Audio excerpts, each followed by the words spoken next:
Mirror, mirror on the wall, who's the fairest of them all? These famous words have been said almost 86 years ago for the first time on a big screen. Yeah, that's a long time. But let's be fair, Snow White and the Seven Dwarfs is a timeless story Walt Disney managed to convey into a timeless picture, pioneering animation feature films and pushing the standards to a new level. And just for that, it deserves all the praise. But if you think it's just a simple story about a princess that got saved by the prince after falling asleep because of an apple, maybe you're the one that's being too naive. So let's go beyond the surface, analyzing what the movie symbols might mean, reaching an understanding of some of its themes. Snow White is this beautiful princess, heiress of a kingdom taken by her evil stepmother, the Queen. Hold this information. Although she's older than Snow White, notice the Queen is not ugly at all. I mean, she has good features. She's actually prettier and also sexier. So it's clear from the start the whole question about being the fairest of them all has a tricky implication and does not regard physical beauty. When the Queen faces the mirror asking for an answer, she should be looking at her own self. By the way, which symbol could represent a selfish person better than a mirror? After all, the mirror reflects the person who's staring at it, but instead she faces a mask. A mask is what we wear when we want to hide our true identity. The Queen has the looks, the surface of a beautiful being, but that's just a mask. She's not even capable of facing herself without covering up what she really is. Her actions towards the real princess just showcase her true nature. She's an ugly person. Like in real life, our deeds show who we really are. While looking at herself, the Queen acknowledges she's just a phony, and Snow White has something else, something that's beyond physical beauty.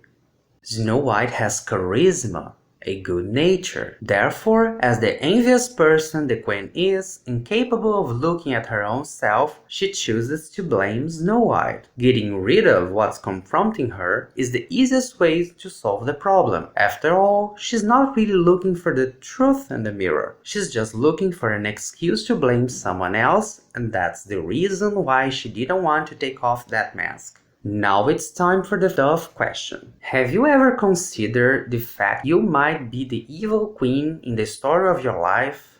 Snow White, for her turn, is a maiden, young, naive. Even though she's been impoverished by the Queen, she's still a good person. She knows who she is, she didn't let the circumstances change her noble soul. That's why she's the real heiress of that kingdom. While singing to the well, she's actually keeping her hope and dreams alive. She's also speaking to the world, allowing her message to be spread. It's interesting to see that what really caught the princess' attention was not her looks, but her words, her thoughts. By doing so, she made him see beyond her clothes.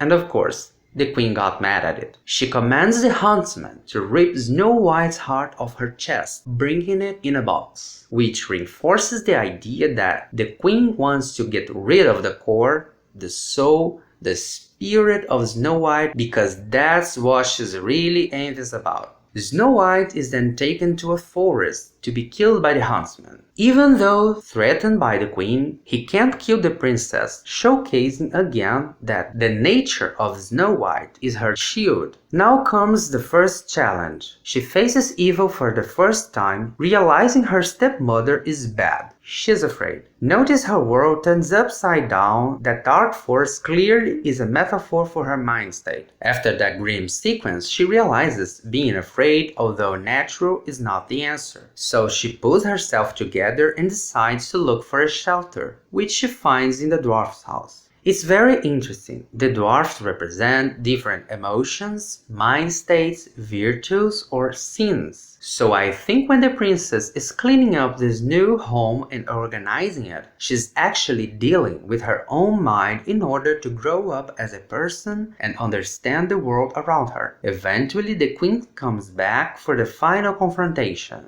Now she appears in her authentic form, offering an apple. The symbolism of this passage remotes to the Garden of Eden. Have you noticed that? The queen as a witch offering an apple is another version of the serpent offering the fruit of knowledge of good and evil. So when Snow White bites the apple, she's actually letting her eyes unfold so she can see things in a new way. Therefore, she can resurrect as a new person. That evil queen that holds Snow White's potential back now can be killed. Being kissed by the prince only shows her maturity coming. Then the final scene, she sees her real kingdom in the symbol of the castle in the clouds and finally can take possession of it. Notice, it's not the old castle, it's a new one. It's in the clouds. It's a metaphor. It's about time people stop looking at fairy tales and even movies as if they are so literal.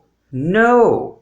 Good stories, movies, and art are always about something else, something beyond. That's why they can cross cultures, time, and become a classic. They are talking about ourselves, our flaws, expectations, dreams, and so on. For me, Snow White is the simple but powerful story of a person taking a deep look at her own self even though something ugly appears. When it happens, instead of looking outside, blaming life, the others, this person chooses to do something, to change, to evolve, killing what prevents the growth. By doing so, we can finally pursue our goals and dreams once we have unlocked our potential. So, what are your thoughts on this movie? Let me know.